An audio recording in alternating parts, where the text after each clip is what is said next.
Testing, testing, 1, 2, 3. Testing, testing, 2, 2, 3. Testing, testing, 3, 2, 3. Testing, testing, 4, 2, 3. Testing, testing, 5, 2, 3.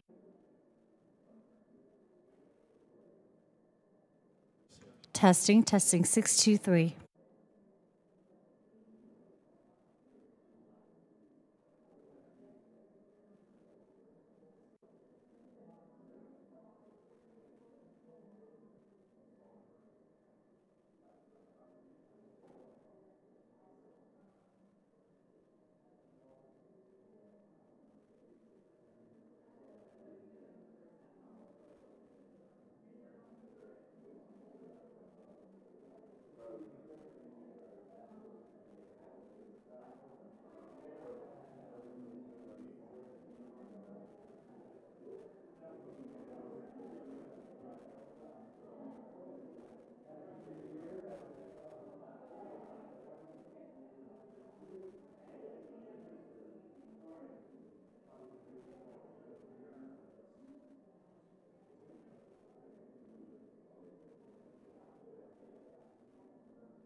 Subcommittee of Military Personnel of the Armed Services Committee is called to order. I want to welcome today all of our panelists who will be testifying. We're going to hear from those who lead the reserve components, the service members that will be most personally affected by the proposed changes to the reserve component call-up authorities. The patchwork of 30 duty statuses and accompanying benefits have needed modernization and streamlining for a long time. And these necessary changes are ones that we are anticipating you're going to provide great guidance and light to us today. I want to thank our witnesses for sharing their views on how these changes will improve and streamline reserve component activations. They should make orders and benefits more consistent and predictable for our reserve component members and their families. I worry that the confusion generated by having so many duty statuses is having an effect on retention in the reserve components, and I hope you will address that in your comments. The reform of these authorities and benefits have been addressed by multiple commissions over the years, including the Commission on the National Guard and Reserves in 2008 and the Military Compensation Retirement Modernization Commission in 2015, to no avail. Finally, Congress directed the Department to come up with a plan to address duty status reform in the 2016 NDAA. The reform concept before us today is the result of that direction. For too many years, activation authorities were added piecemeal for any number of reasons, without thought for maintaining a coherent and usable system. Some tweaks have responded to the changing ways the reserve component has been employed over the last 18 years of conflict. Due to these changes' partial reactive nature, the activation of any portion of the reserve component has turned into jumble of statutes and pre- and post-mobilization benefits that are not easily understandable by our service members or their families. The reforms presented today must simplify the system of 30 different call-up authorities. I believe that reducing the call-up authorities to 4 categories, as you propose, would accomplish that. But benefits must not be lost and must maintain parity with those for service members doing the same job. I'm interested to hear from you about how these reforms address the inequities and disruptions in pay, benefits, and medical care that have impacted the reserve component, as well as your thoughts on benefits parity in the proposed system. Before I introduce our first panel, let me offer Ranking Member Kelly an opportunity to make his opening remarks. Thank you, Chairwoman Spear, and thank you for working so hard to help us have this hearing. I really appreciate it. I want to thank our witnesses for being here today and your continued service to our great nation. Congress has worked closely with the Department of Defense over the past several years to improve personnel policy. Our servicemen and women who sacrifice so much deserve an understandable, predictable personnel management system. Much of the reform in this area in the past is focused on the active component, but the reserve component also needs attention. The multitude of statutory authorities and duty categories currently in law causes unnecessary confusion and inequities in pay and benefits.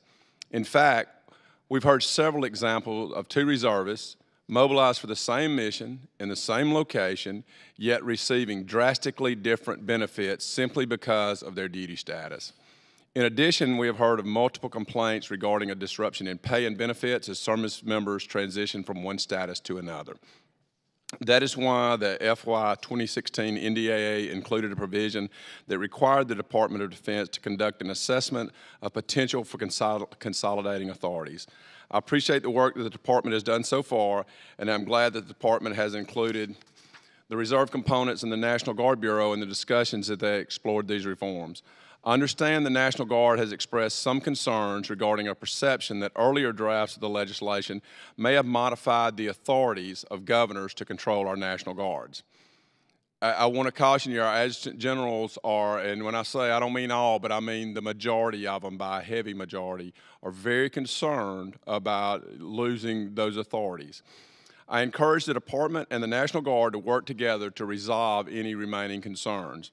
I'm optimistic that the consolidation of duty statuses will not only help with service member pay and benefits parity, but will also make it easier for combatant commanders to make troop requests by simplifying determination of the appropriate duty status. I look forward to hearing from our witnesses today about the current challenges associated with having nearly 30 duty statuses and how consolidation will remedy these challenges. Specifically, I'm interested to hear more about how the changes will ensure equitable treatment regarding pay, benefits for service members, and improved predictability. I'm also interested to hear how the current system impacts combatant commanders looking to mobilize reserve units. Finally, I would like to learn more about the process the department used to come up with the consolidated statuses and how the department addressed concerns and differences throughout the process, particularly related to the National Guard and the Adjutant Generals. With that, I yield back. We are in a period of time where we're going to have votes relatively soon.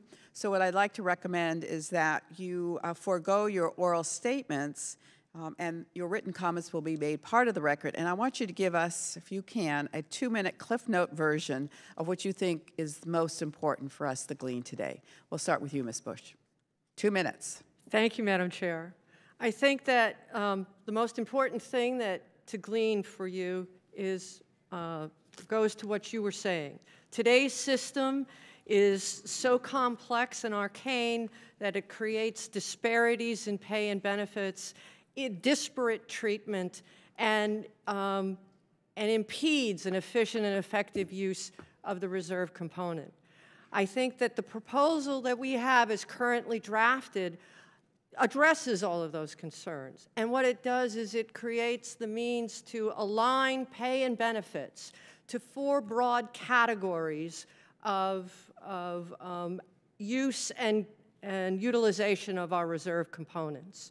It creates parity across those categories. So regardless of the purpose that a member serves on, whether they're downrange in Afghanistan or fighting a wildfire in California, they will still receive that same pay and benefits package. So by simplifying and streamlining the multitude, has been referred to, the multitude of authorities and statuses, we provide the means to have, eliminate disruptions, to provide for that pay and equity, and to improve efficiency. Thank you, Ms. Bush. You did it in less than 2 minutes. I want to also point out that you're Director of Compensation Policy at the Department of Defense. Next, we have Major General Mike Tahari of the United States Air Force, National Guard Bureau Director of Staff. All right, thank you, Madam Chair.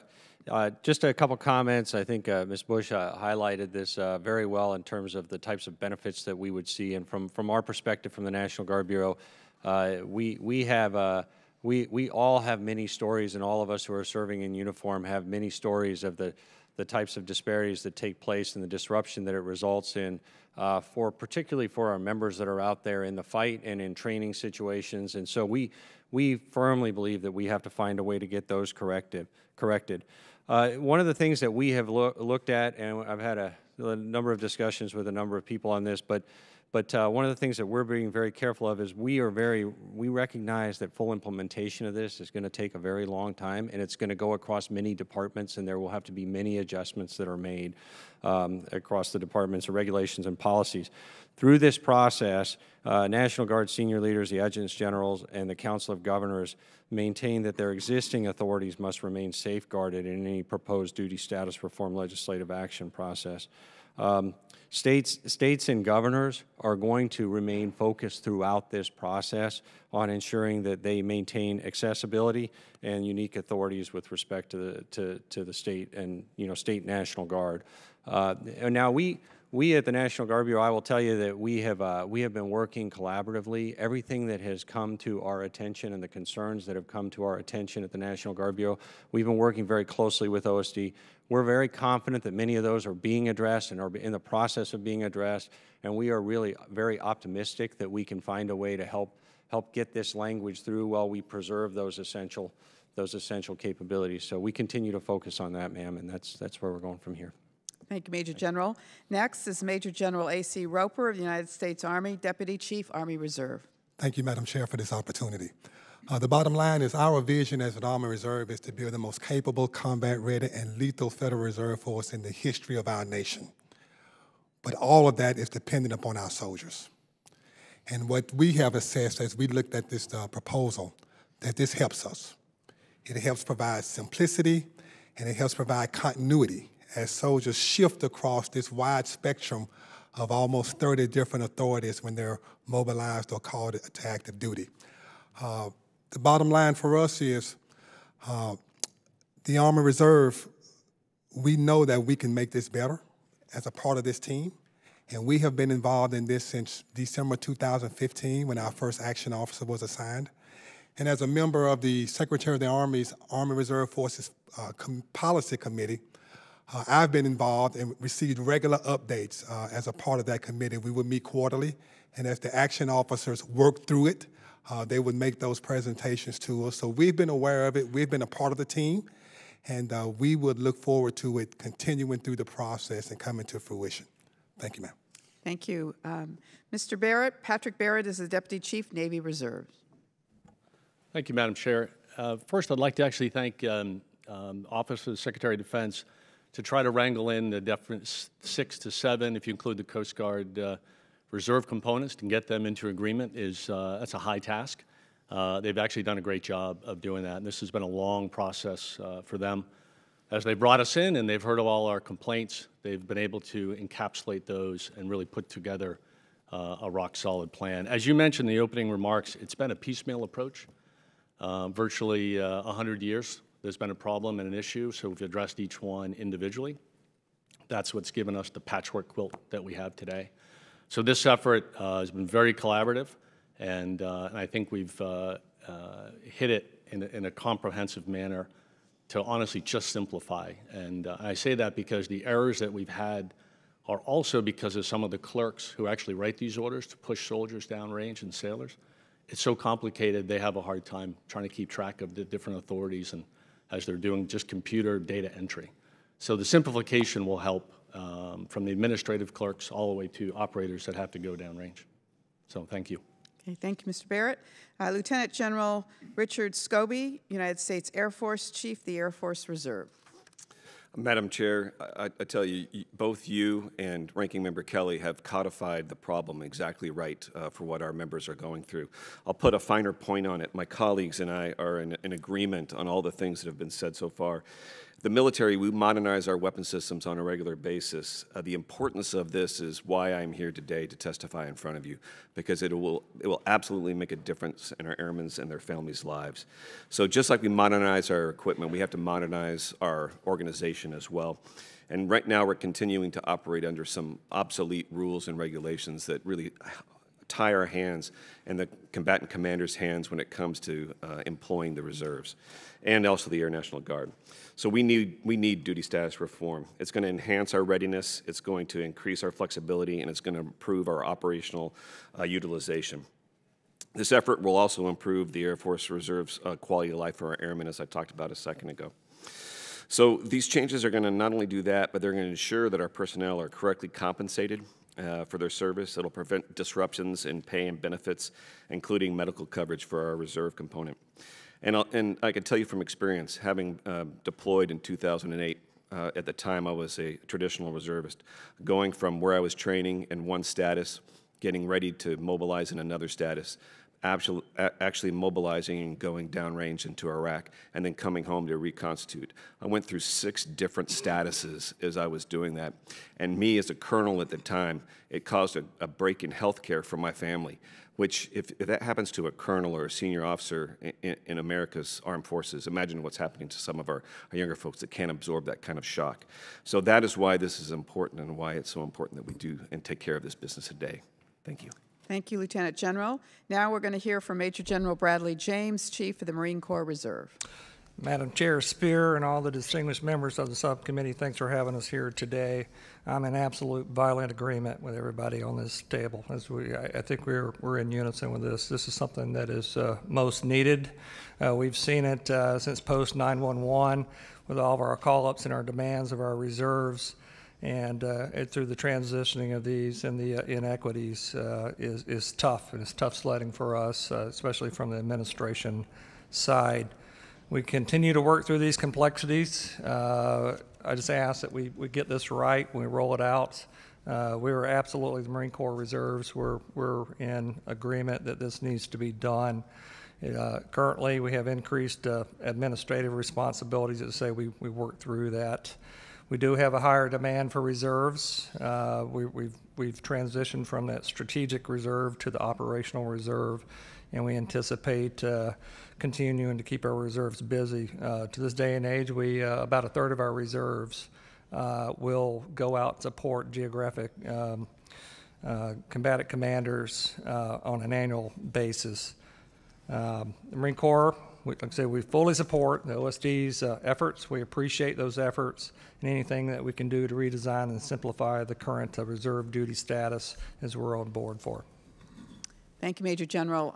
I hope all of my colleagues witnessed that this was done within 2 minutes, and very impressive. So I'm going to forego asking my questions to the end because we're trying to beat the clock here. So I'm going to turn it over to Ranking Member Kelly. Thank you so much, Chairwoman Spear. And it doesn't surprise me that you guys hit it quick, so I'm going to try to be quick because I know you guys are timely.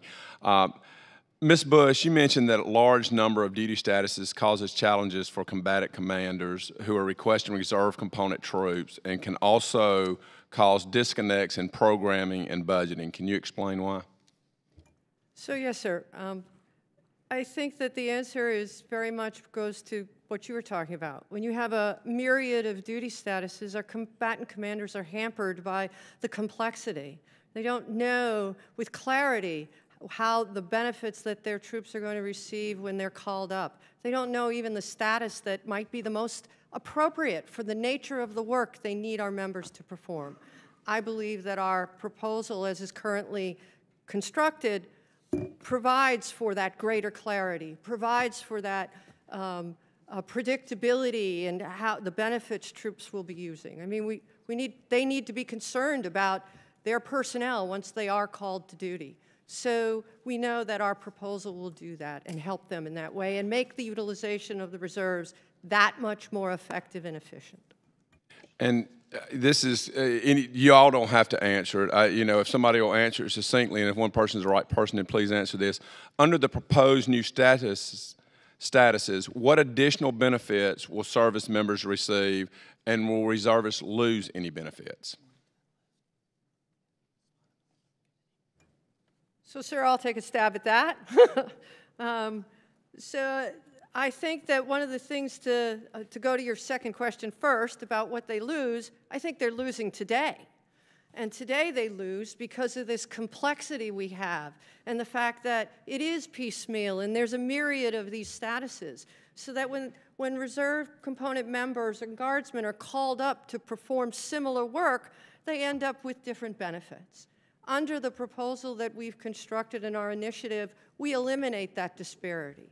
We assign pay and benefits according to the categories, and as long as a member remains in a particular category, their pay and benefits package doesn't change, and they don't have to go from status to status. So it streamlines that. So I think under the proposal, our concept as it's currently drafted, we create the winners for our members.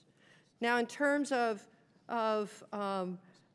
you know, what we're doing with benefits, we looked at, again, I go to the what I've just talked about, in aligning the benefits to the nature of the work they've performed. And that's how we get to that. Do anyone else have anything to add to that? Yes, sir. Ranking Member Kelly, I'll tell you from my perspective as I go out and talk with our airmen, this is what I hear all the time. It is about doing what's right and being fair to our airmen as we execute our duty statuses. That is what everybody is looking for. As you mentioned in your opening remarks, having two people deployed at the same time in the same place under different statuses and being compensated differently, that causes a lot of misunderstanding of how we're taking care of our airmen and their families, which is so important to us. So I really think it boils down to whatever we do when we change this, our airmen, our sailors, our soldiers, and Marines have to see it as fair. Okay. And, you know, and one of the things, I just want to make sure we address, and I'm sure that we did, but many times the duty status determines what type of RFI and other things you get that you get to carry forward on the deployment. So if you're in one status, you get RFI, which is cold weather gear and those things, and if you're not, you don't. which means you don't have the cold weather gear. So when a unit from Florida goes to Kosovo, they probably don't have that stuff in their regular kit that they're issued. And so just make sure that we're addressing the RFI issues that I've seen in the past based on the different duty statuses. This question is from Ms. Bush and Major General Tahiri. The Adjutant Generals of several states are concerned about a perception that these reforms may erode their authority and the Governor's authority over management of the National Guard. Can you explain the concern and how you addressed it? And, you know, Major General Roper mentioned that he got quarterly updates in this whole process. You know, and you might answer why we didn't have the adjutant generals getting these updates so they're not getting one big 1,000-page document at the end. So, Ranking Member Kelly, I'll start off and then turn to my colleague that we did try and be as collaborative as we possibly could throughout this entire process. And we've worked closely with our colleagues in the National Guard and all the reserve components and across government, as a matter of fact. We've worked with the Department of Veterans Affairs, and we've worked with OMB and CBO. So we have tried to be inclusive, open, and transparent.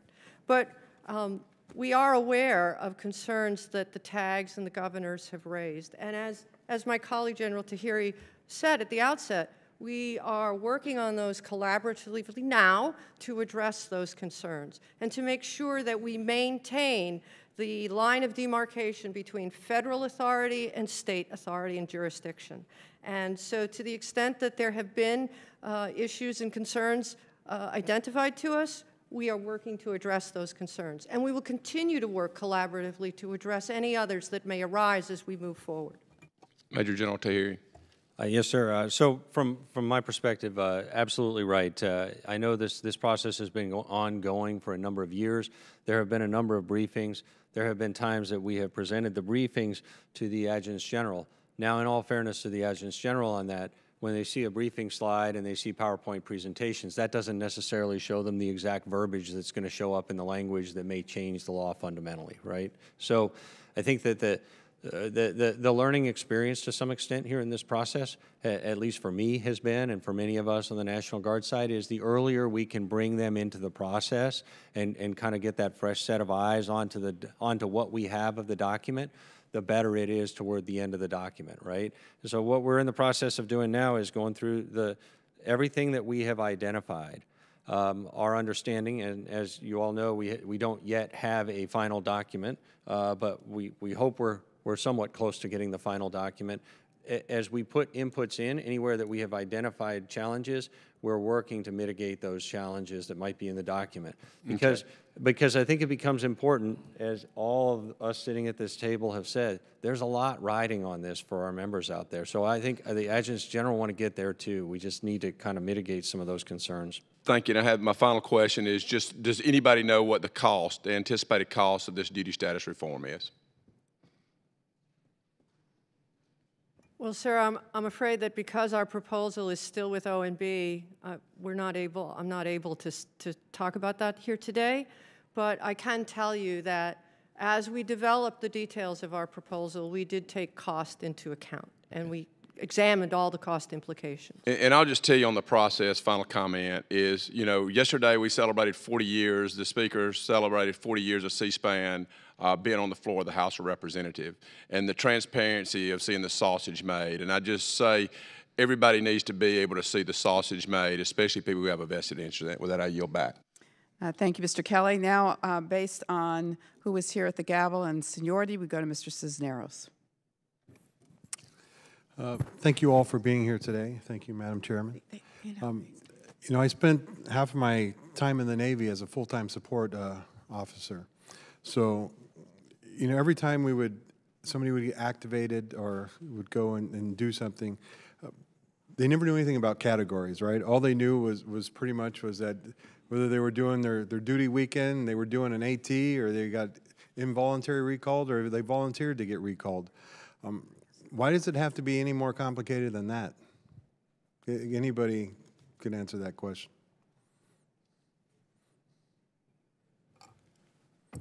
So, sir, I'll take a stab at that. Under this current system, when that soldier walks out the door, family waves goodbye, and he or she deploys, let's say it's a unit deployment. That's under one authority.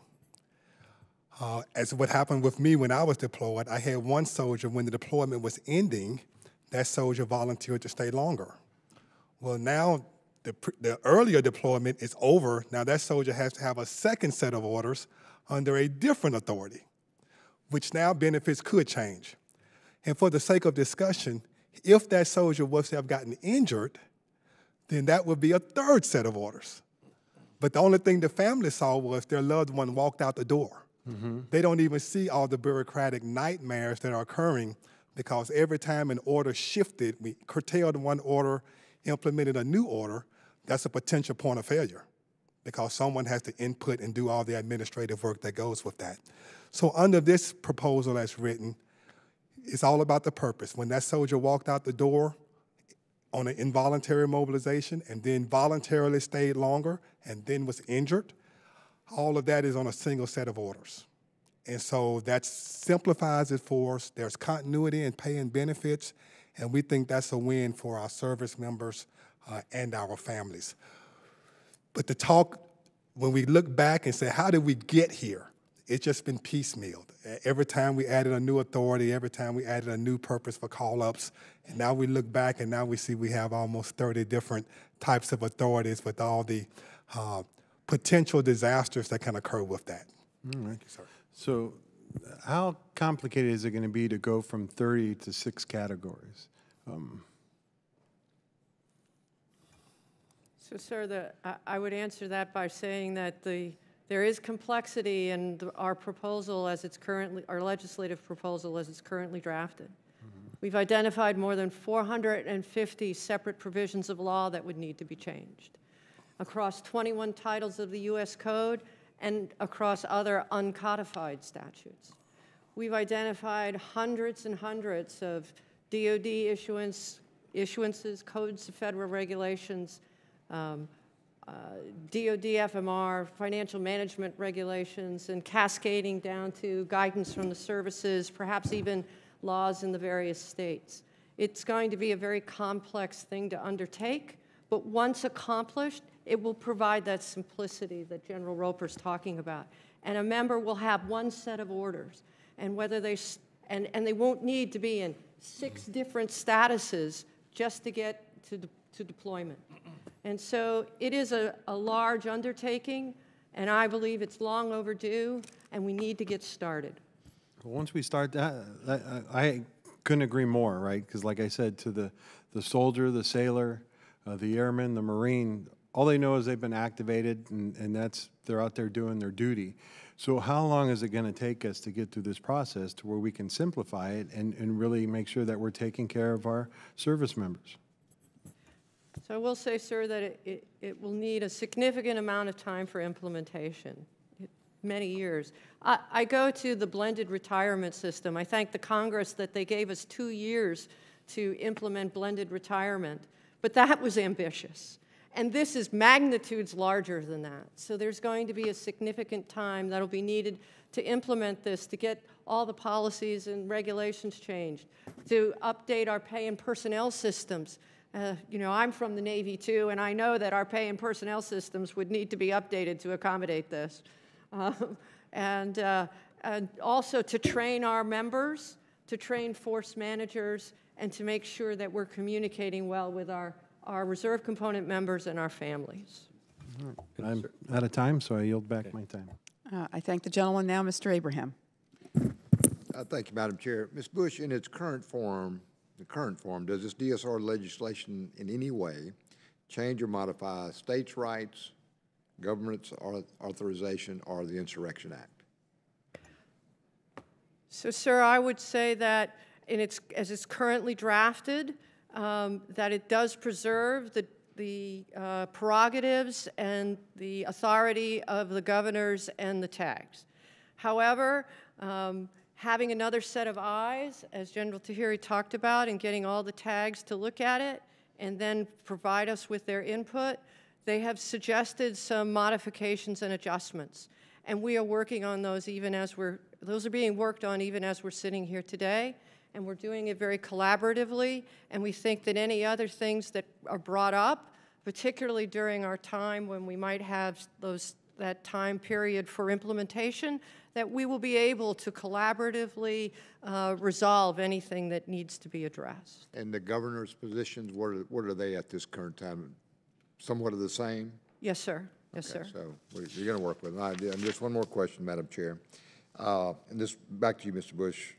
Have you fully and for how long have you consulted with the states with regard to Title 32 and other National Guard issues during the development of this DSR proposal?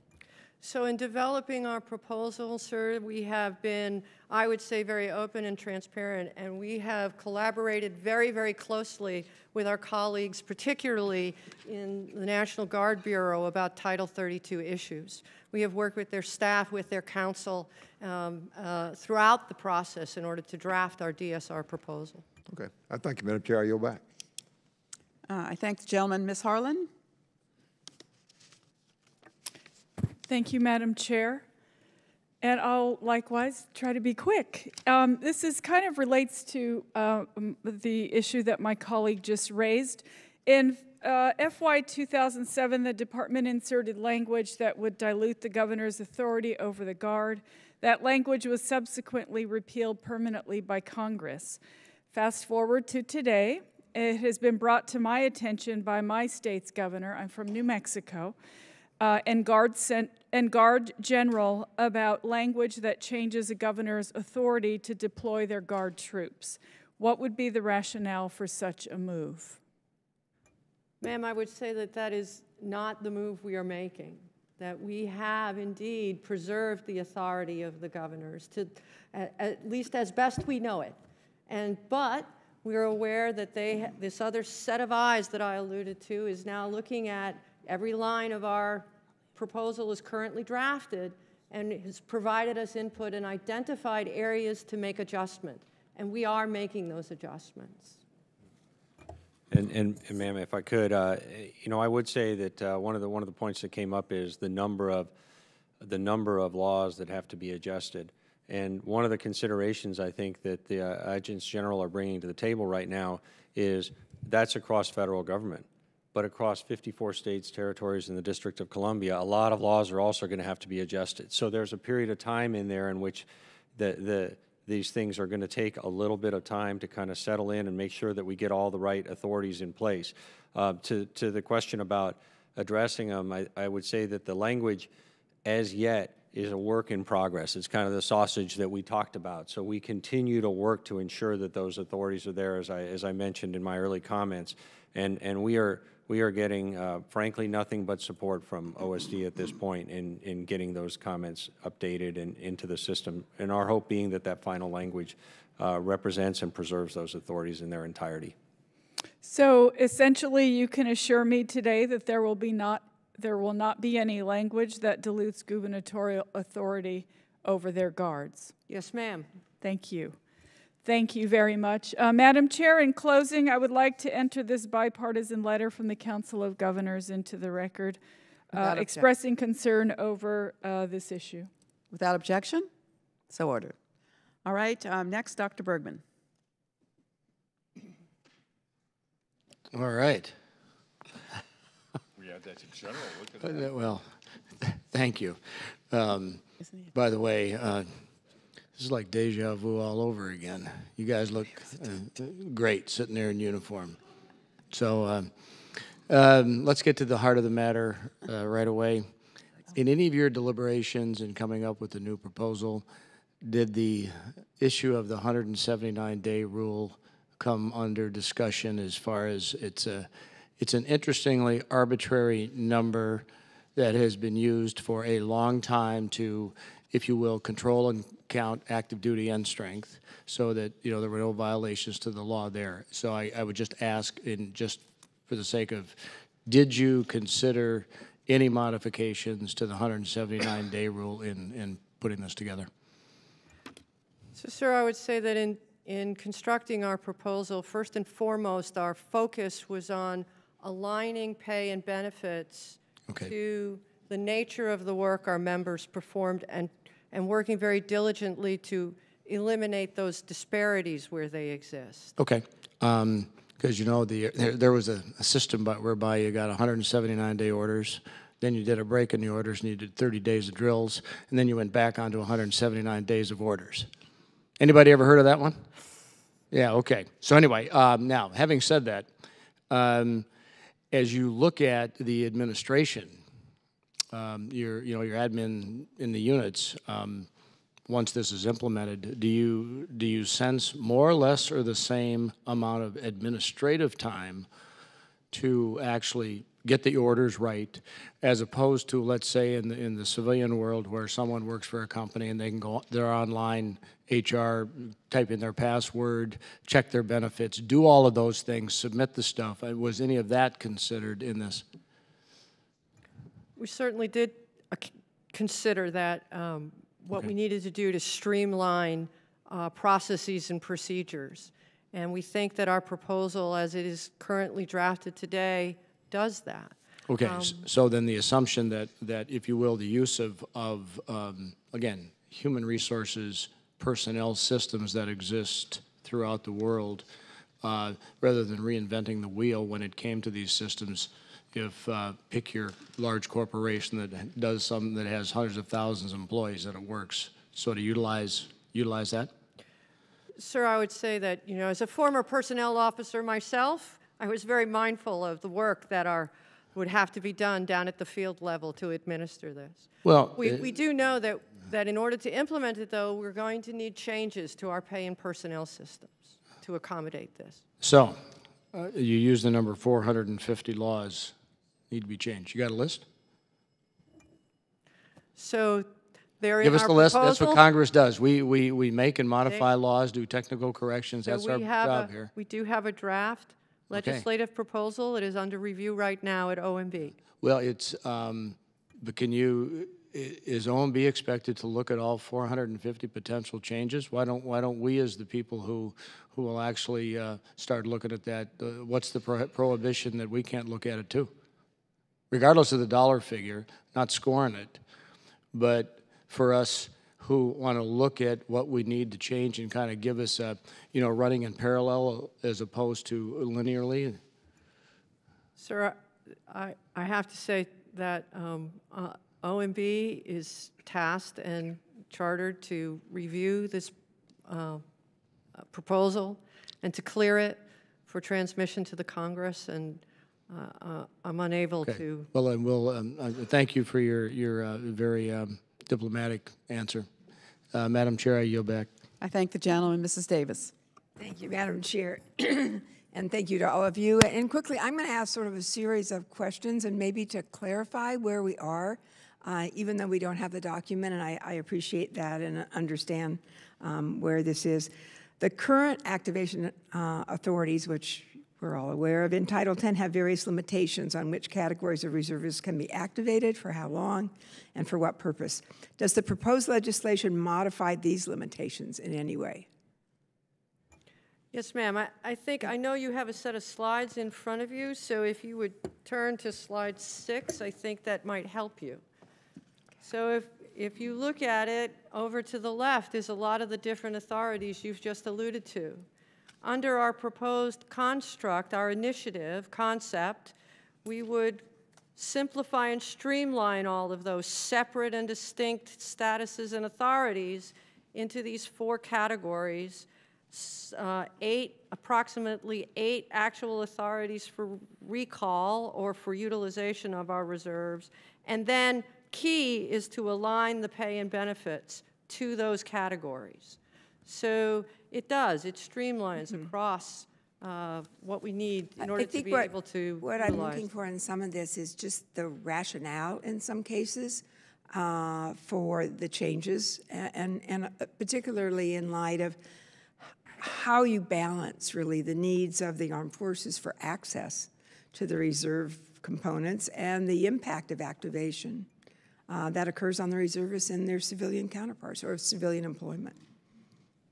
So, ma'am, all I will say to that is that we have worked very hard to make sure we balance between the demands of warfighters and the demands of the nation for the utilization of our reserve component, and to preserve and protect our individual reserve component members against capricious or arbitrary recall or utilization. But I will defer to my colleagues to speak specifically. Ma'am, I would say the initial legislation, it talked about duty status reform because that's what a number of studies and commissions had looked at, about 6 historically over the last 10 years. It was actually more of a benefits reform was honestly the target. The status is, to a certain degree, it's software and you can type it in and you can build whatever computer system you want, but it was the benefit mismatch. I think you'd heard there were, in particular, 2 mishaps that had occurred in aviation where members were under different statuses, and then we had to tell families that they received different benefits. So that was really the catalyst to focus on benefits. I think it's sometimes it's hard for us to be in the room, so to speak, and I'm just looking for in those gray areas when you're trying to make that determination. I mean, are there some examples like that, particularly in light of this area about which category could be activated? Take also whether or not the limitation, the duration of training, regarding 15 days per year, for example. I mean, where does that factor in terms of thinking about balancing those needs? Because when it comes to reservists, as you know, we're talking about their civilian employment. Are there any new issues that came to light as a result of this more intense look, and what did that look like? So, Congresswoman Davis, what I would say to that is that as we were going through this duty status reform, a lot of it was looking at how we mobilize and get our airmen trained and out the door for combat deployments is really what it revolved around. So all the work that OSD did was really focused on those things. I would say from each of our perspectives, especially as the Chief of the Air Force Reserve, what I look at is what you're talking about is how I do my normal organized train and equip for my airmen. And so I have a lot of different authorities that we use for that. It is our normal individual drill periods that we use, along with our annual tour. And we can raise or lower that, or raise it at least from 14 days to even more than that if necessary to get after our readiness issues that we're dealing with. But that is something that we do far in advance as we build that white space, but we build that time in our airmen's lives, but we also build the continuity. So we're looking at giving them a stable environment that they can work with their employers to take that time off. This doesn't change any of that. We would still work that into our annual training plans for our airmen. And taking into account recruitment, retention, how does that impact even the fact that you have the reserves to work with? Yes, ma'am. So you were exactly right. Retention is a huge piece of this. The duty status reform is going to help us with retention because it makes it easier for our airmen and less confusing for their families. Okay. Thank you. My time is up. We're ready to go. Thank you. Gentlelady. Now, Mr. Mitchell. Thank you, Madam Chair. I'll be brief. I understand votes have started. With changes in elections of governors, we have changes in tags. It's happened in Michigan. There's a number of states. So my first question would be is how we've ensured the engagement with those tags so they're not in the dark or trying to get behind the curve versus everybody else. How have we done that to make sure that they're engaged? So, Congressman, from a OSD perspective, I would tell you that what we have done is tried to be as open and transparent and make ourselves available to tags when called upon. But we have worked very closely and collaboratively with our colleagues in the Guard Bureau. So I'll defer to my colleague on that. Yes, sir. So a lot of, I mean, as we did the build in this, a number of times when the adjutants general might get together, we would make sure that we were giving them briefings, we were giving them updates, we were doing those kinds of things along the way. But as I think I alluded to a little bit earlier, sometimes it's one thing when you see it on a PowerPoint presentation, it's another thing when you see words show up on a piece of paper. So I think that what we are trying to do, at least at this point, and we have been now for a couple months, is we have been very actively working almost daily with a working group that's been designated by the Adjutants General. And then, you know, just as I was walking in this room, I sent 5 or 6 of the key tags a quick note of some of the other language that we're working on right now that are proposals that might, you know, take care of some of the concerns that they brought up. So there's a lot of back and forth, literally almost daily at this point as we try to come in. I would ask is that I know Michigan has a new one, that we make sure we reach out to them and get them up to speed, because with those changes, it causes a great deal of turmoil.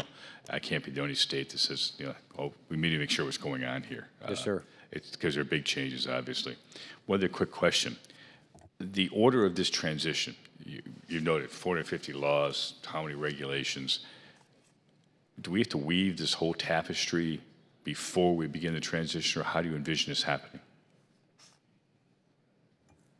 So I think that you can even imagine with our initiative that it would be several lines of effort as we move toward implementation.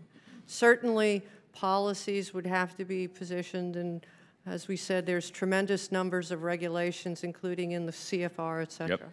But at the same time that that's going on, we envision that there will be an education and communication going on, that there will also be changes to our pay and personnel systems as new systems have to be deployed to accommodate this. So we imagine much of it will be going on in parallel, but it will still take a significant amount. Let me reword the question real quickly, which is, you're not under some anticipation that we're going to fix all 450 laws in some period of time quickly that's going to enable you to then proceed, are you? Because after 27 months here, I know better.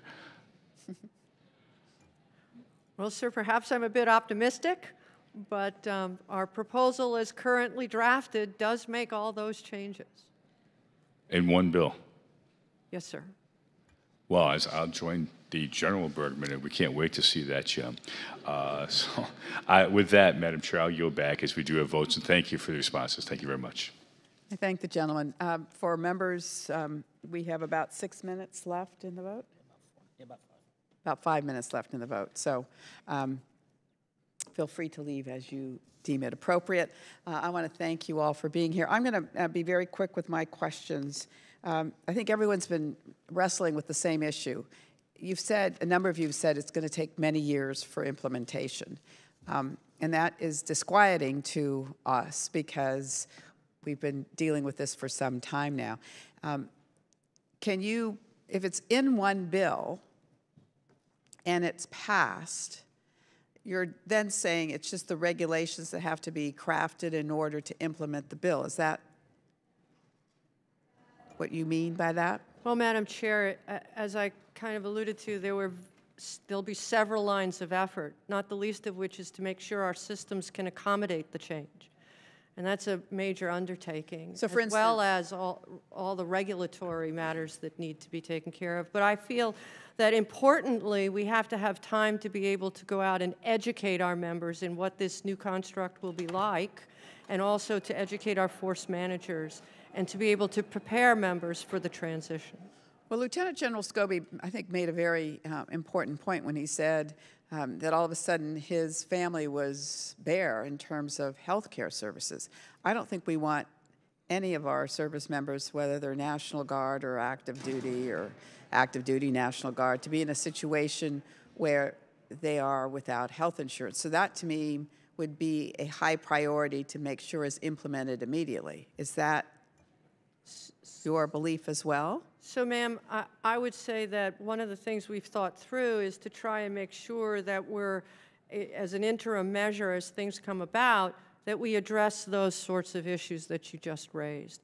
In fact, I would thank the Congress for going ahead and enacting legislation that allowed us to equalize SBP between deaths on active duty versus deaths on inactive duty. And I imagine that over the time we implement this, just as we did with blended retirement, that they'll continue to make those kinds of adjustments as necessary. So for all of those governors that are wringing their hands about losing authority, once this OMB document is released, everyone will have access to it. You will be willing to take input from those that feel that the language is not as clear as it should be. And you're nodding your head yes. Yes, ma'am. Yes, all right. ma'am. And then finally, I'm on page 5.